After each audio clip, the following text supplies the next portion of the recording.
everybody. Welcome to Mississaugua Method.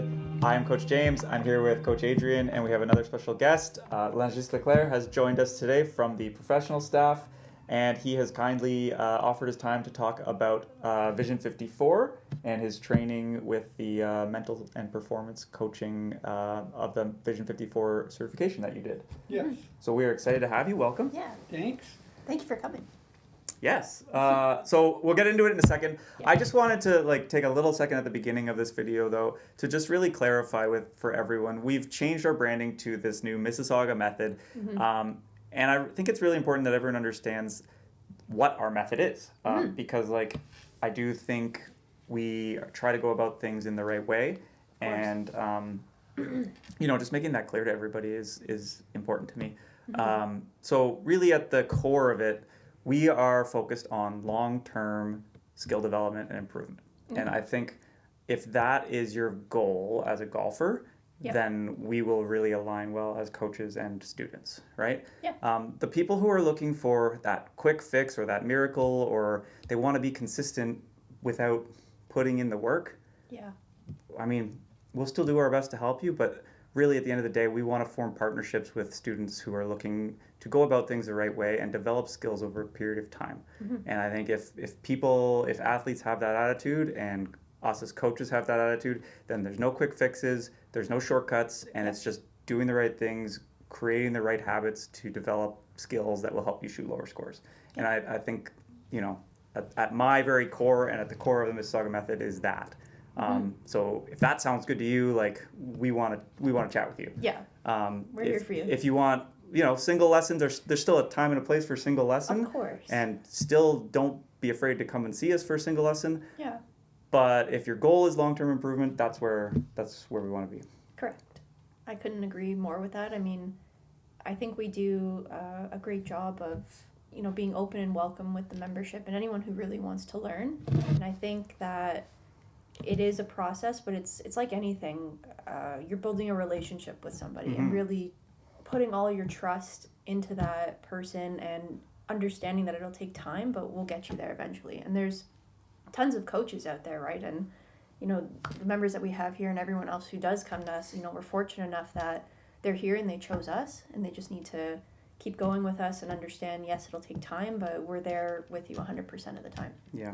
And I really feel like sometimes we're fighting an uphill battle with just society's shift towards everything being quick, right? Of course. We want everything now, and that's great, and it's really nice to have everything now in certain aspects of our life, but it's a lot more gratifying when you do something difficult to then climb that mountain, and when you look back at where you came from and you see all the hard work you put into it, that's gratifying to me. It's not quickly go in and learn something and maybe do it 1/10 of the quality of something you should, and then maybe you get a little bit better, but to me, I think it's way more gratifying when you kind of climb that mountaintop over a longer period, right? Yeah, and you can take those those small wins, right? When you do go for those one lessons in between, and you go out and you shoot a great score, or you feel more confident about your game, that's still a win. Yeah, right? For sure. And it's still something to take away, but you just need to do that, have those small victories to add up to the end goal. It's just one point on the journey, not the end of the journey, right? Those little things are still worth celebrating, but it's one little bit along the way, right? Exactly. Yeah. 100%. All right, and then my segue skills are going to come in super handy here. Perfect. Part of that is also... The mental game. Our office is falling apart here, sorry. So the mental game and our performance skills ties right into that, Mississaugua method of longer view approach, going about things the right way to create long-lasting change. So, Landis, maybe you could tell us about this certification you took. We talked about Vision 54 back in this, the early spring, late winter, with the book we read. Yes. But you took that and you really... you went deeper. I jumped right into it. Yeah. Okay. Not knowing what I was up against. Yeah. So give us just the overview on what Vision 54 is. Maybe our listeners didn't hear that original conversation either. Vision 54 is fixing the non-technical part of the golf game. Okay. So no swing, no nothing. It's all above the shoulders, between the ears. Okay, I love Right. And Yeah. we believe that 80% of the game is that. What's funny is I never had in my whole life anybody who came to me and asked me for a mental Lesson. game that. lesson. Yeah. Never. Everybody wants to work on the technical, Mhm. and once you're done after 18 weeks of studying that book, is there's no quick fix. Right. Everything it takes time, and that's why it's also 18 weeks. I mean, there's 2 hours a week of reading and 6 to 8 hours of practice every single week to try everything they recommend that you do Now, to is that help your mental game. that's for the student or for the coach to learn the program? So it's for the coach to learn so they can teach the student. Right. Okay. Right. So the student wouldn't be doing quite that much. It would be a little directed by a coach like yourself. Yeah, but even that, you need to be able to try it. I mean, you and I worked together on the Breakfast Club, Mm-hmm. and if you remember, I said to one of the lady, "Open your mouth when you swing, and you will relax your shoulders." Mm-hmm. Well, unless you try it, you don't know if it works. It works for me. It worked for her. Right. It may not work for you. So maybe it's another tip we need to find for you. Right. So if you don't try all of these, you don't have an idea what's beneficial and what may not be. Mm-hmm. For the longest time, I said that people need to slow down to swing properly. Yeah. Well, some of us cannot swing slow down, so it's good for them to swing fast. Mhm. And you need to try this. And so Right. in order to realize if you're perform better with a slow swing or fast swing, well, jump on the spot for a few seconds and then try to hit the ball and Yeah. see if that action helps you hit the ball better. Right. Right. So this is a bit of a leading next question then. Where should we be trying all these things, Langis? The best locations on the course, Yay, okay. There we go. I knew that was coming. Why? Tell our viewers why. because it's real life. Right. I mean, people are hitting balls. We can see them right now hitting balls in the range. Mhm. Flat lie, always the same shot. Yep. The wind's always consistent. No pressure. That too. And Yep. this is not golf at all. Yeah. I mean, we talk about consistency in golf. If there's something consistent in golf, there is none of it. Yeah. Right? The lie is different today. The wind is different. The air pressure is different. Maybe you fought with your spouse today and you're in a different mood. Your swing's gonna be affected, and all these changes makes it a game that cannot be consistent. Right. So you basically have to figure out strategies to live in the inconsistency and still perform, right? That's right. Yeah. That's fun. Okay. Yeah. So we've kind of broken it down into 3 main categories. First one would be, I think, what most people would know Vision 54 as, which is like the think box, play box, memory box idea. Yeah, and the in-between shot box. Okay, so we have Okay. 4 boxes. I guess before we get into each individual one, what's the thinking behind the boxes?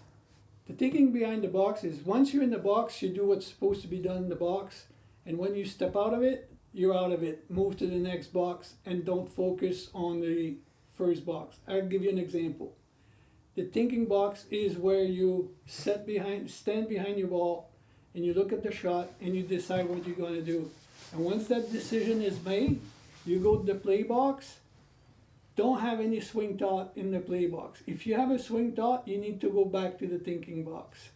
So you're there to swing, and you should swing the club no more than 100%. 4 seconds to 6 seconds after you're in that box. Basically walk in and get set up. Swing. That's and go. right. Hit And it. swing. Go. Right. Don't think. Don't think. You think, you have to go back to the other one. That's where the thinking is done. Mm-hmm. And once the swing is completed, then you need to go to the memory box and see what the ball flight is and what the result is. And the result is not necessarily the outcome of where the ball is going. It is how you perform the shot you were planning in the thinking box. Right. Right. Right? Because if you were well balanced, good tempo, and executed exactly what you want to do, the outcome, it's totally out of your hands. It could be you get a big win that you didn't expect, a bad bounce, whatever happens. You know, when we're talking about the game being inconsistent, that's when it starts to come in. Nice. Yeah. Okay. So I think that's pretty self-explanatory then. Think box, play box, memory box. Yep. What about this in between? Well, if we think of a round of golf that may take 4 hours, we probably spend 15 to 20 minutes to play golf. In those like 3 boxes, right? Yeah. Yeah. The rest of the time is the in-between box. Right. Right. Now, the in-between box, this is when often we get frustrated or happy. If the pace of play is slow and you don't like playing slow, that's affecting you. Yep. And you need to find to create a comfort zone that will help you eliminate that. And maybe your playing partner is rude to you for whatever reason. Now you're upset. You need to get out of this. So you need to find out what is my 54, which is what do I do well that allows me to play well. And if you're not in that box of my 54, you need to get out of this and find out something to bring you back in it. Okay. So what's an example of something you could be doing in the in between? What do you do? Count, sing a song, look at the flowers, smell the flowers, count the clouds, get out of that frame of mind and come back to be peaceful. You know what one is I like is, I heard this a while ago and it made me think of you being a good playing partner, meaning paying attention to other people's shots, helping them find their ball, Yeah.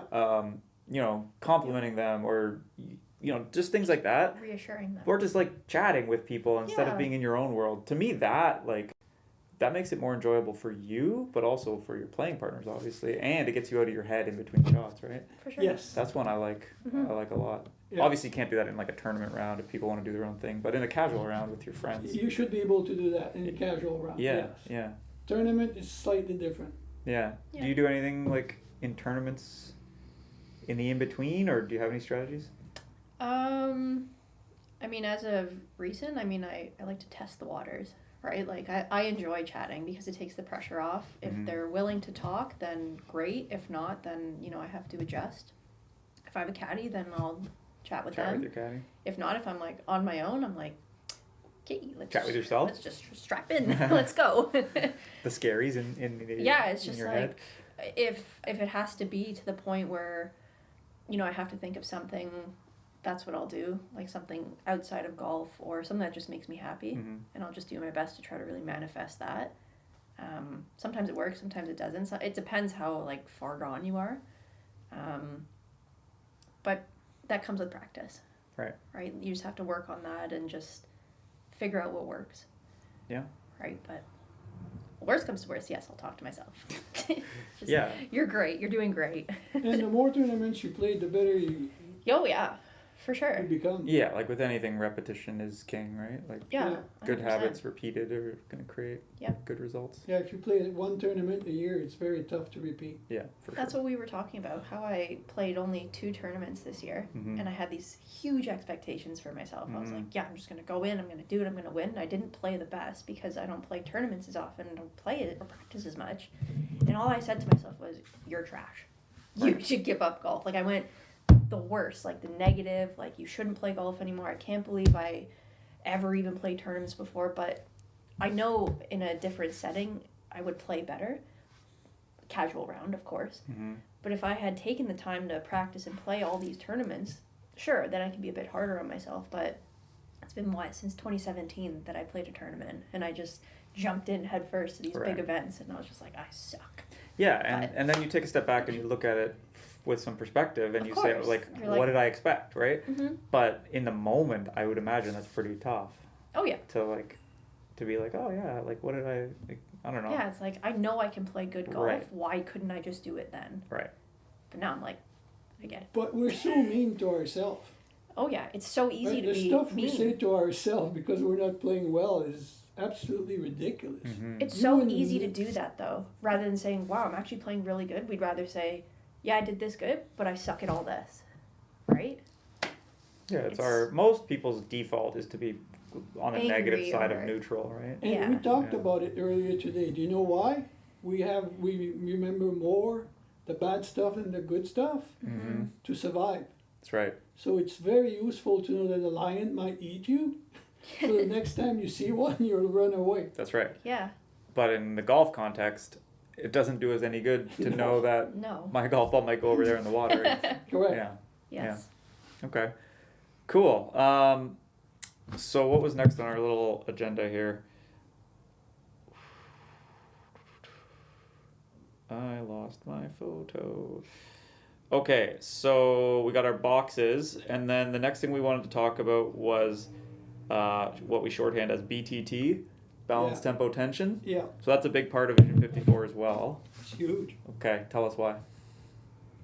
Well, you can't swing efficiently if you can't have your balance. And sadly, as we get older, we lose our balance.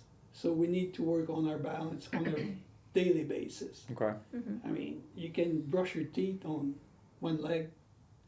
And I remember telling a gentleman here last year, we need to work on your balance. And one morning I walked next to him and he went 45. I said, "What's 45?" 45 seconds I was able to stand on my leg. Single leg. Yeah. Nice. Nice. But you have to start somewhere. Mm-hmm. Mm-hmm. So balance, tempo, tension.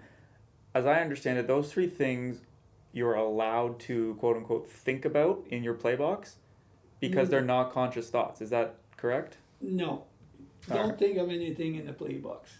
The brain is How totally though? empty. Like I can't do that. My brain is not Well, you need to practice. possible. Be better.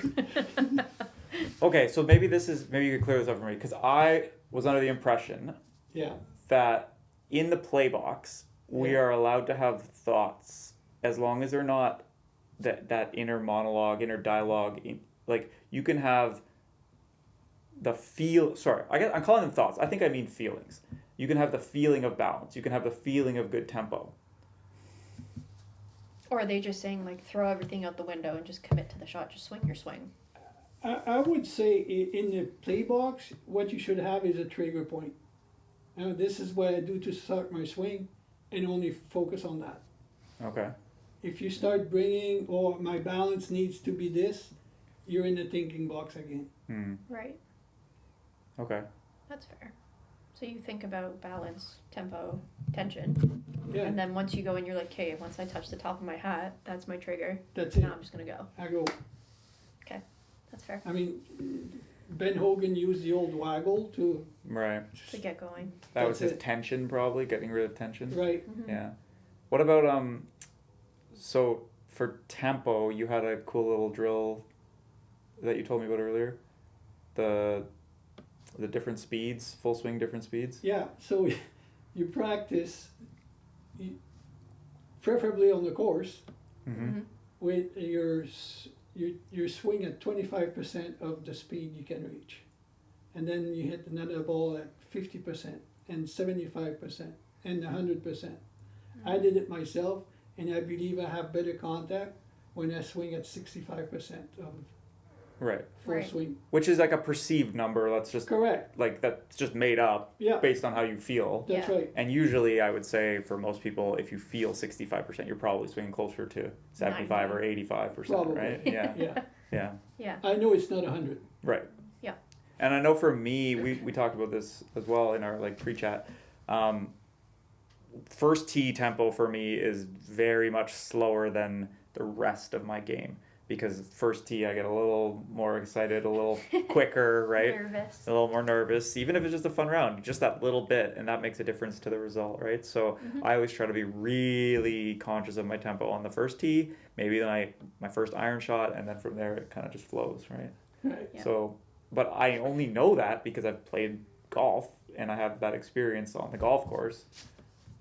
Well, there's one, we talk about all of this, there's also another thing that we need to talk about is take notes. Right? Okay. Have a notebook, take notes, because if you can't remember all of this, and if you have a good swing today and you go, oh, that felt good. Mm-hmm. Well, try to remember it, put it in the memory bank, and take a note. That felt good. This is how I did it. Or how I felt when I did On it. that Yeah. day. Yeah. Yeah. And repeat that. Man, this is so much like therapy. So similar. Should we just pull up a couch and lie down? Yeah, or we something? should, honestly. Okay. You can just relate to it, you know? I don't know. Because that's really what it is, right? A brain's a brain. Yeah. If you can tell yourself in your brain that, you know, on this day you hit a good shot and this is how you felt, go back to that note, like you mentioned, and say, okay, like, you know, you can do it. You know that it's there, and you'll feel good about yourself. So what's the best 5 iron you ever hit in your life? Can you still see it? I can. No, I've never hit a good five. No, I'm kidding. But honestly, no, I don't. I cannot recall. I can still see it. Yeah. I can still see it laying on the green. Mm-hmm. So Yeah. So when I have to hit that 5, just pull that You back kind of go up. back to that. I go back to that ball flight and I go, that feeling. I go, okay, buddy, you've done this. Let's repeat it. Right. Mm-hmm. Does it always work? The answer is no. But more often than none, it's pretty close. Yeah, it gives you a better chance. That's right. Yeah, Mhm. and I talked about this recently with a playing lesson I did actually this morning. We were just talking about different mental skills or approaches you should be taking on the golf course, and I just said to him, like, if you can stack good habits on top of good habits, it doesn't mean you're gonna hit a good shot, but every little thing you do on top of every little other thing just gives you that little bit of an edge, right? So Yeah. now you increase your odds of hitting a good shot by 1%, and then you do another thing and 1% better. And all of a sudden, all those 1% add up to, like, instead of a 50-50 shot at a good shot, maybe you have a 65% chance Right. of a good shot, Yeah. right? We never have a 100% chance of a good shot, but at least you're tilting the scales in your favor. The more good habits you can stack on top of each other. That's right. And remember the great shot, of course, the good shots, and the good enough shots. Mm-hmm. Yeah. You know, a ball that lands in the fairway from a driving shot Yeah. is a good shot. Yeah, That is a good shot. as long as it goes a decent distance, That's it's right. in the For sure. fairway. Doesn't matter the contact, if it didn't fly how you wanted to. Yeah, Yeah. Yep. And then take the next step and hit it again. Mm-hmm. simple game. It is a simple game. My old pro used to say playing golf is easy. What's difficult is to play well. True that. Yeah. I agree. Anything else you wanted to talk about for the BTT, balance, tempo, tension?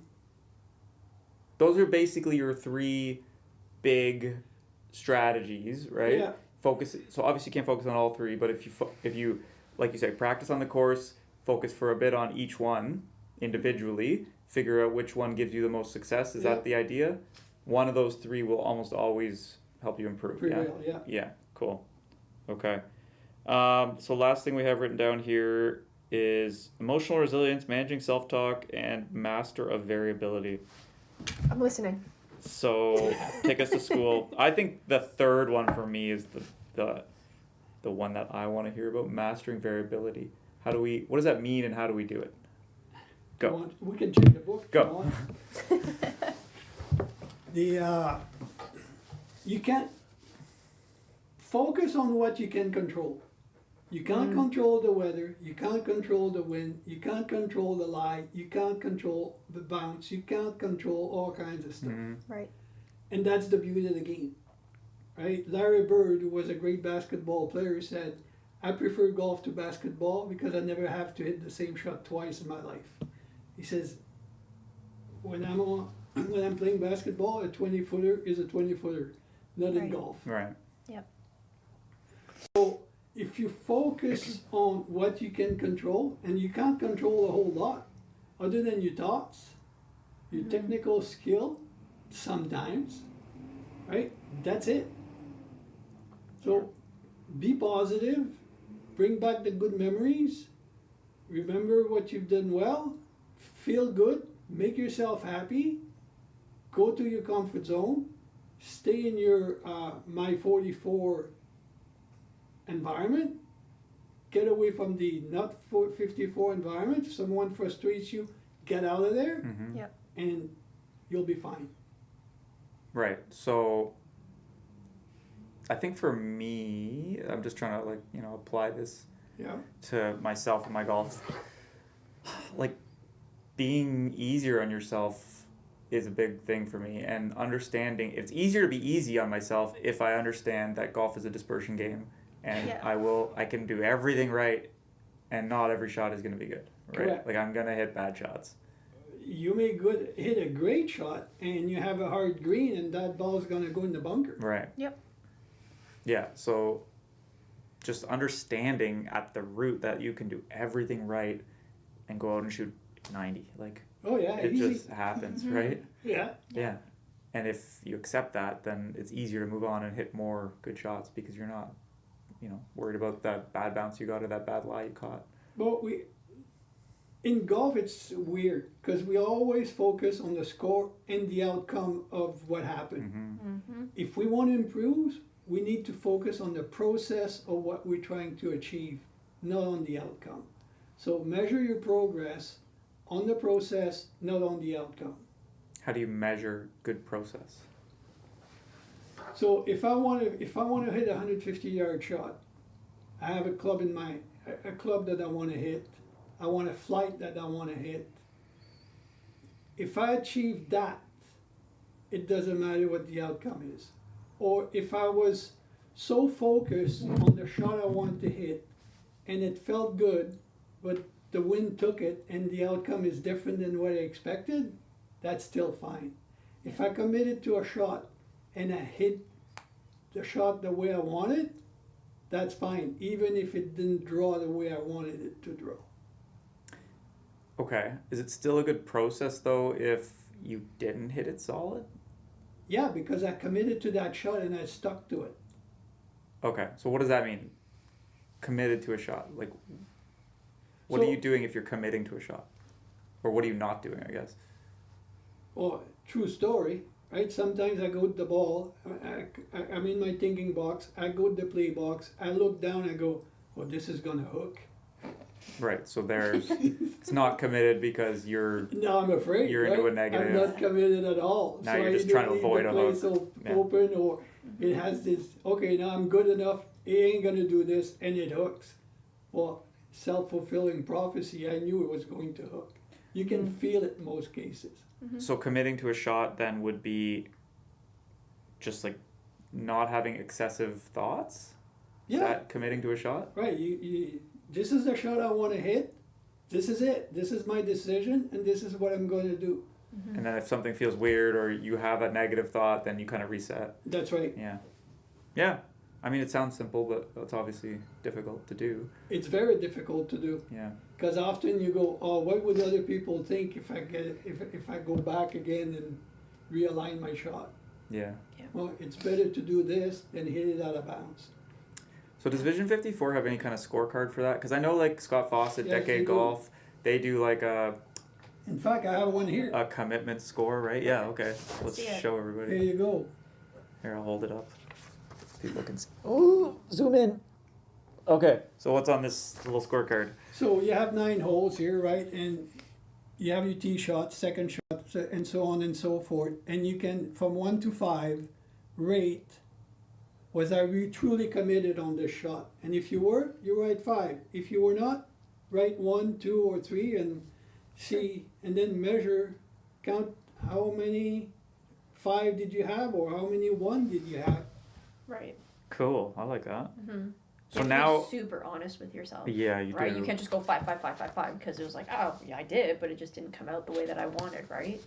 You Yeah. have to be, especially when it comes to mental things.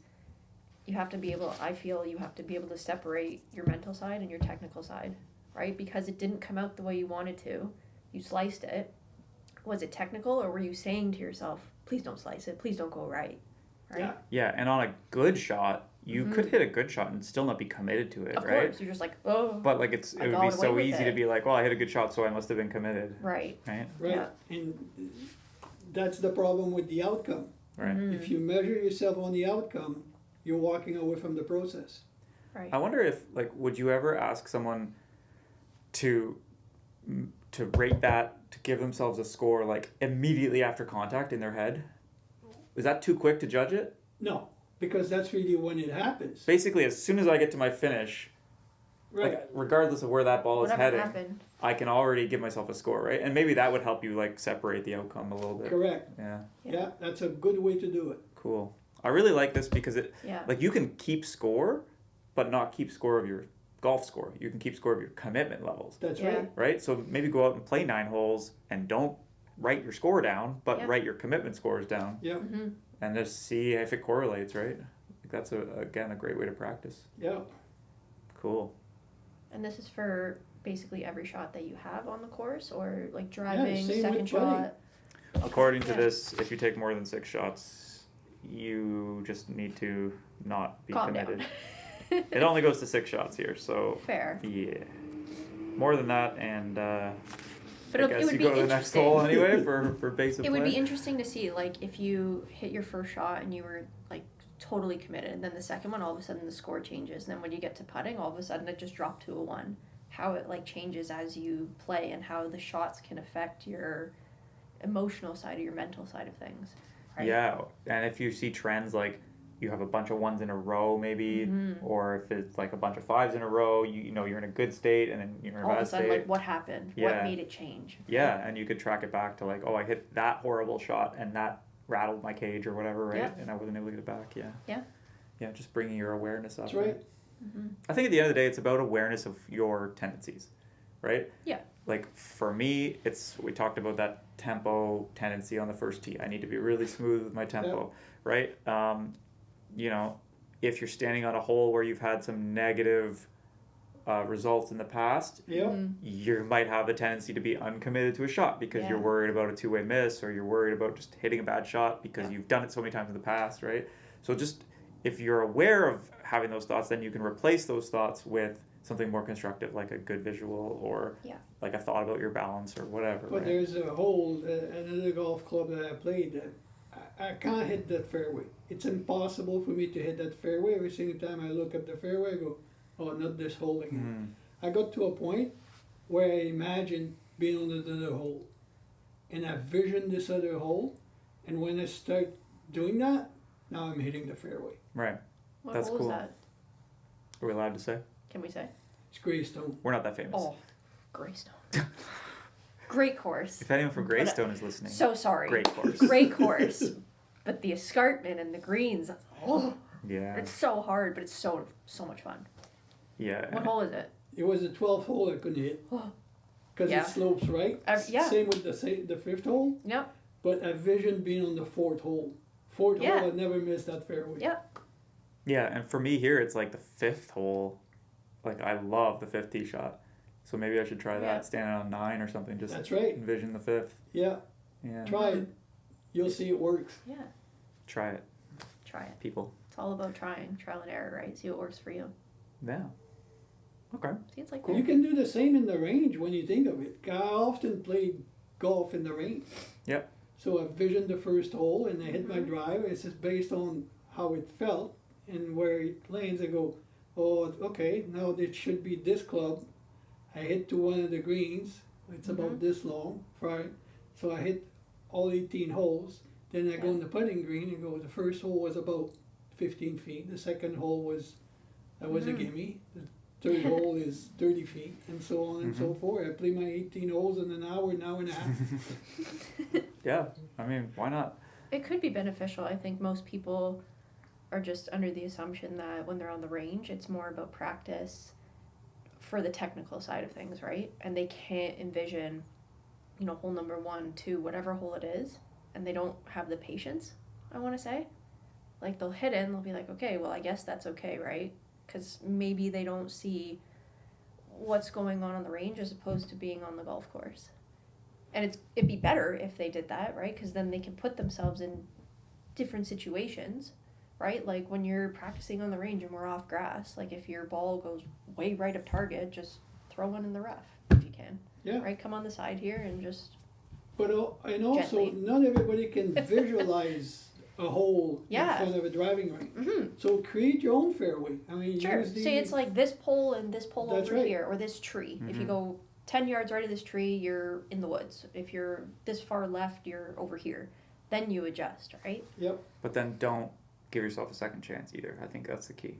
Yeah. When you're practicing like that, because That's your shot. It's too easy to be like, I'll just try that again. Yeah. Right. Or even in a casual round, right? Like, you're just like, 1 sec, let me try that again, right?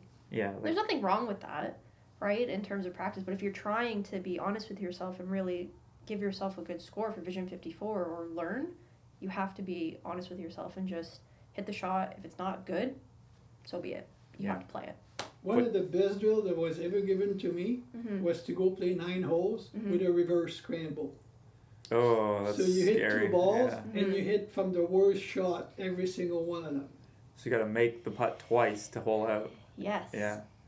Ugh. Yeah. That sounds like ego blow for sure. It's not easy to make par. Yeah. Yeah. Yeah. True. Okay.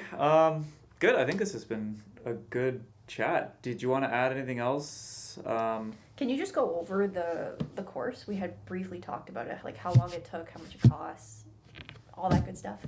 Just in case anybody is interested. Well, this course was for golf pros specifically, Yeah, no? of course. Yes. Yeah. For There any is other golf also pros. another one for juniors and amateur Okay. that Oh, you okay. can take. It's like an online deal. This was also online. Yeah. The one for the coach has more chapters, and at one point, and here's one, it helps you identify the type of players you're dealing with. Okay. So some people learn more by being visual, others by listening, and by talking to them, you can identify which type they are. Right. Right. Because if you like to listen to someone, and I'm here and I'm showing you everything by swing, you're not learning anything. Right. You kind of Yeah. glaze over. Yeah. Okay. So if you're listening to us right now, Yep. what is someone's next step forward? Give you a call, talk about this stuff with you first, Absolutely. and then from there either coaching Well, with you or the online program or like. Yeah, I mean, my recommendation would be get in touch with me. We'll have a chat, and I can guide you to where you need to go. And maybe it's not for you at all, right? I mean, because it's not exactly cheap. Yeah. The course, I believe, for amateurs is about $750 US. Okay. I'll gladly speak with you and tell you what I think it is, and if it would work for you. Good. Okay. Yeah. I think like if you're not sure what avenue to pursue in terms of golf instruction, like if you find you've plateaued and like your swing is good on the range, you can hit shots you want to hit most of the time, and you're not scoring how you want to be scoring, that's the person who probably needs to explore this route of performance training, right? Correct. In fact, they mentioned this. They multiply here's the formula. The technical skill times the human skill or the non-technical skill. So let's assume that you have a very good technical golf swing, and from 1 to 3, you're a 2. But your non-skill are very poor, 0.5. So 2 times 0.5 gives you a 1. You have another gentleman who's next to you, whose technical skill are 1, but the non-technical skill is a 2. He's 2. Right. So he's better than you. He's gonna beat the daylight out of you in the match play. And you go, how can this guy beat me?